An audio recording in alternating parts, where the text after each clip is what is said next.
Is this enough for me to buy one of your pistols?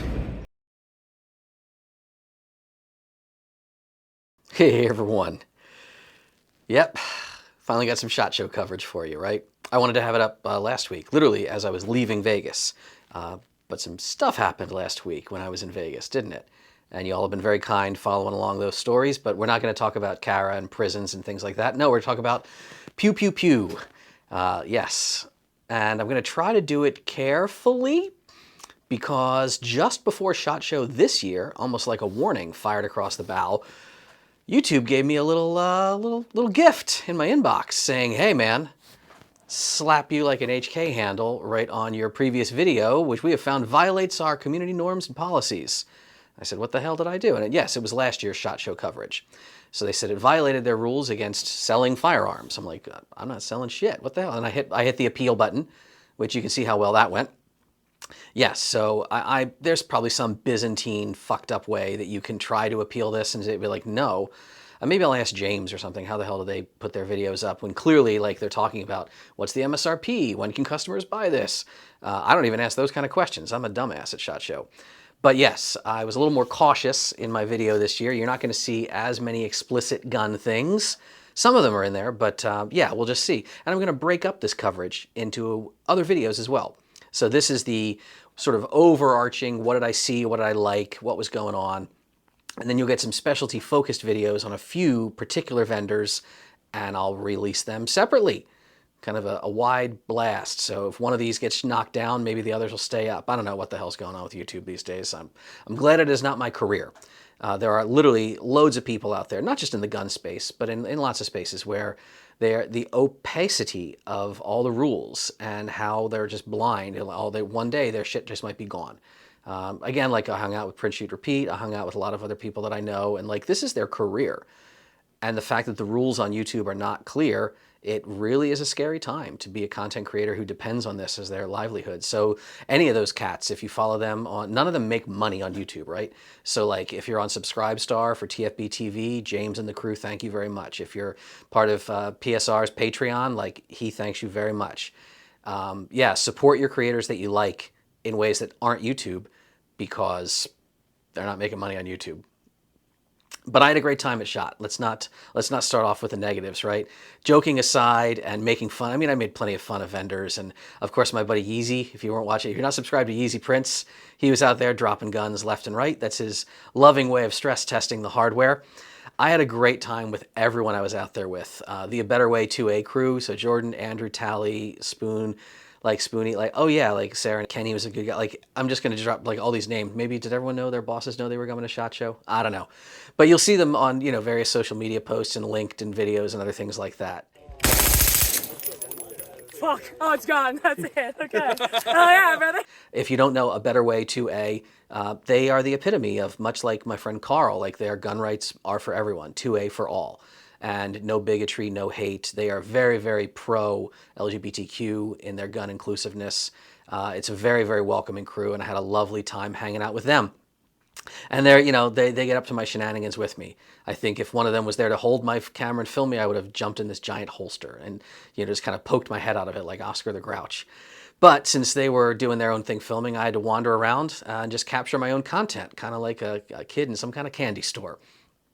And capture I did.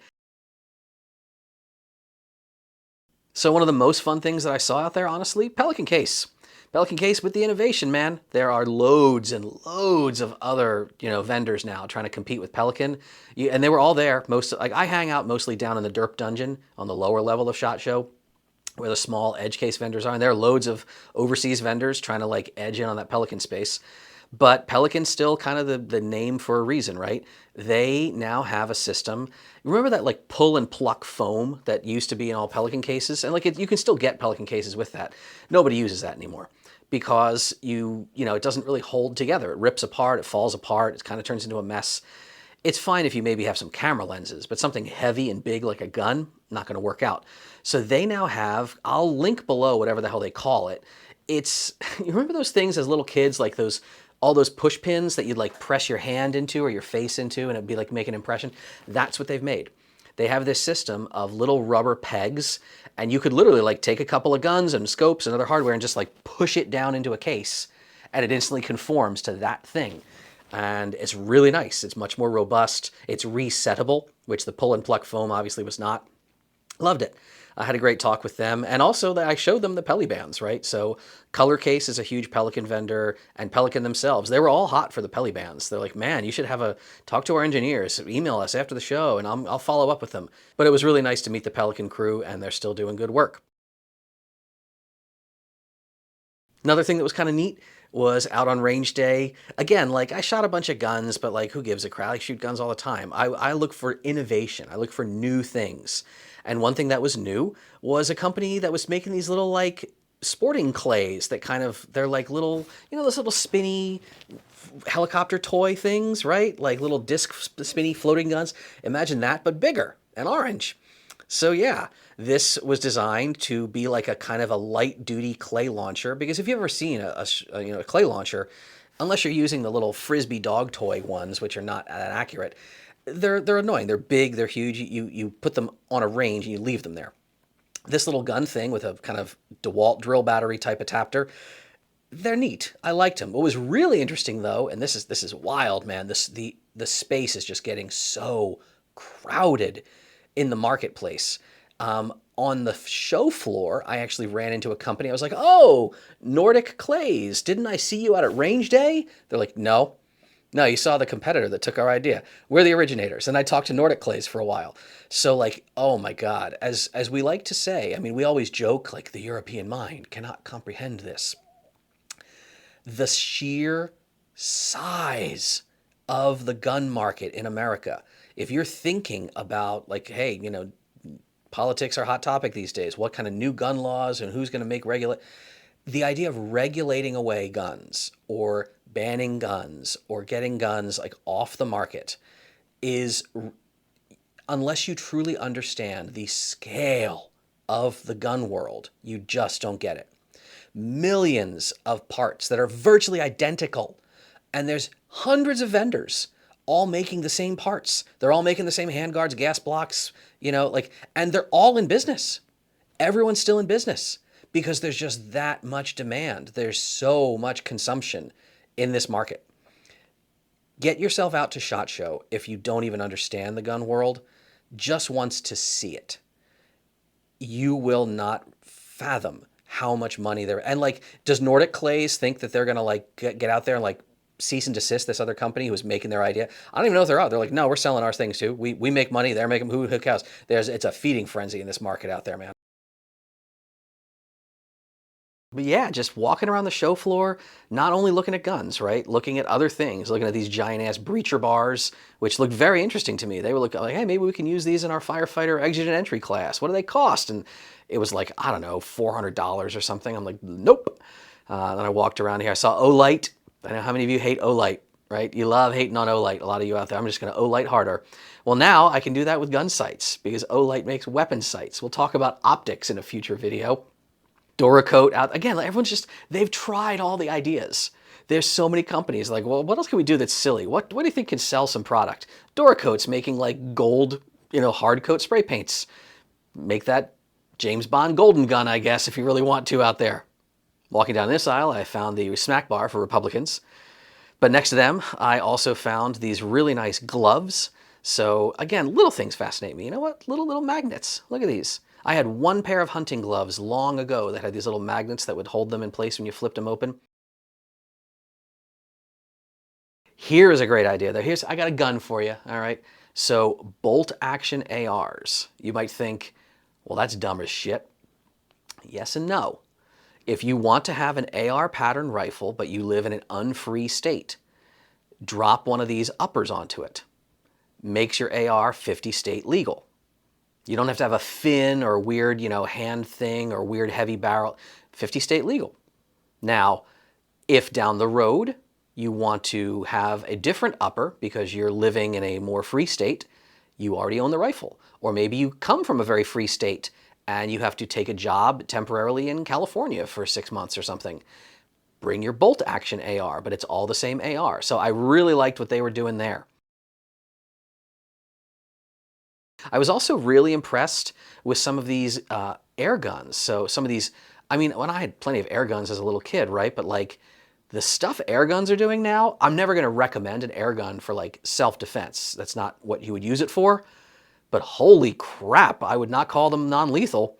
The kinetic energy being delivered out of some of these high-end air guns nowadays with rapid fire, follow-up shots, semi-auto operation, damn ass impressive.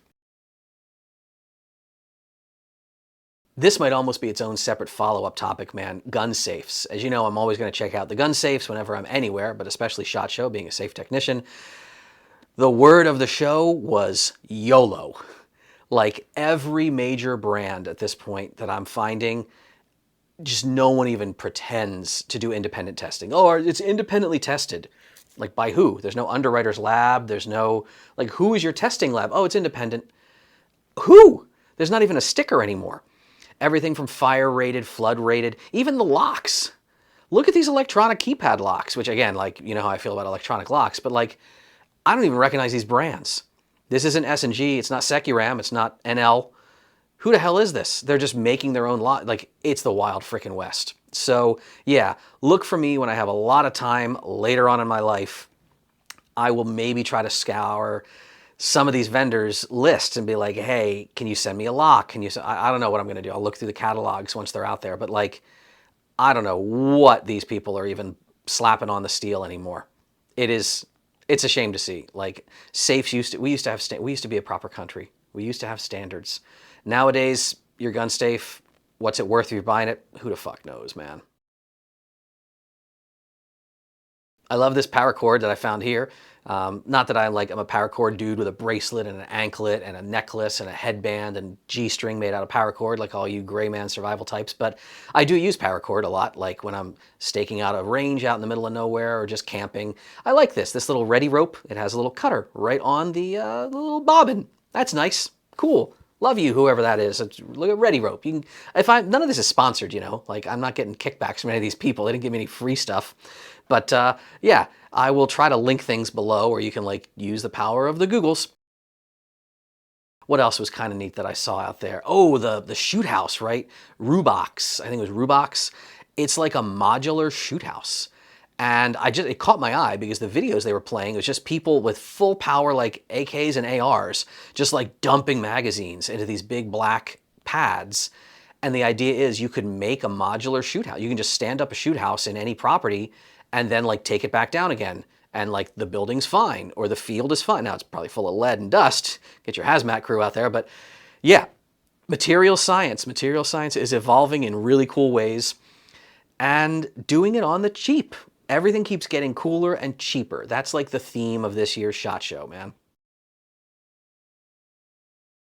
Perhaps best exemplified by what I'll end on, which is B&T and PSA, man.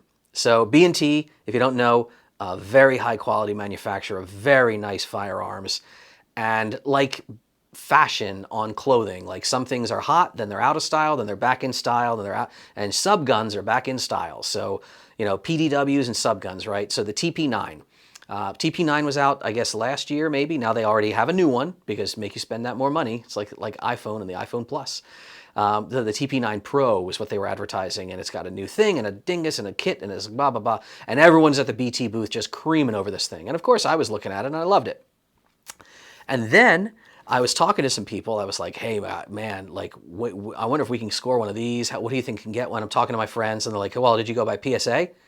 Did you see they have TP9 at home? And I'm like, what are you talking about? They're like, oh, yeah, it's like a third the price. And I walked over. I hadn't checked out Palmetto State Armory. They're doing cool stuff. I mean, I've had my gripes with PSA's politics in the past, and they're still, like most gun companies, they're not going to probably be aligned with my views of the world, but they make quality gear at astonishingly cheaply. So I didn't look at their H&R and their little like DOE subgun thing, like that's cool. But like I said, I literally walked up to the dude. I was like, hey, I heard you have TP9 at home. And the guy instantly, he's like, oh yeah, you're talking about our new X9 or whatever the fuck it is. I'll link it below. It literally it's going to be the TP9 for like a third the price. Like B&T is charging well in excess of $2,000 for their new subgun. And the Palmetto State Armory one, man, like, is it a little bit janky or a little bit blockier? Maybe. but they listen to the customers. Maybe it's going to run with Glockazines. Maybe it's going to run, like, who knows? They're still developing it, and they didn't want to hard confirm on the price. But the rumor is like well below $1,000, like $700, $800 for a really killer little subgun with a folding brace. And they, unless they're misspoken, they have been calling this delayed blowback, not just straight blowback. I'm very interested now they're doing that. So I'm keeping my eye on them. I'm keeping my eye on a lot of things that I saw at SHOT. But in the end, the best part of SHOT Show was just being there with the homies, man. Being there with friends, seeing my locals, seeing the people who came in to hang out, going out to the desert shoots that people arrange kind of off the books.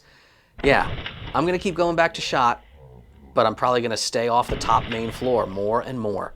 It's the derp dungeon and the weird stuff and the edge cases that I like to tell you about and I like to check out.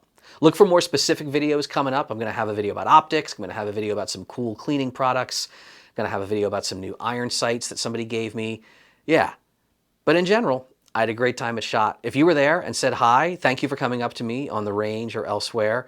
If you didn't get to say hi to me but had a good time at SHOT, tell me down below what you saw and what you liked. Tell me what you think you might buy, or tell me what you think you're glad you don't have to buy because you saw somebody else making it cheaper. All right? More SHOT Show content and lots of other stuff coming at you soon. I'll be in Virginia for an RTA training next week, but I'll be around. I'll be making videos. I'll be doing stuff. I'll be doing the thing. All right? Wherever you are, whatever you do, whatever you shoot, stay safe out there.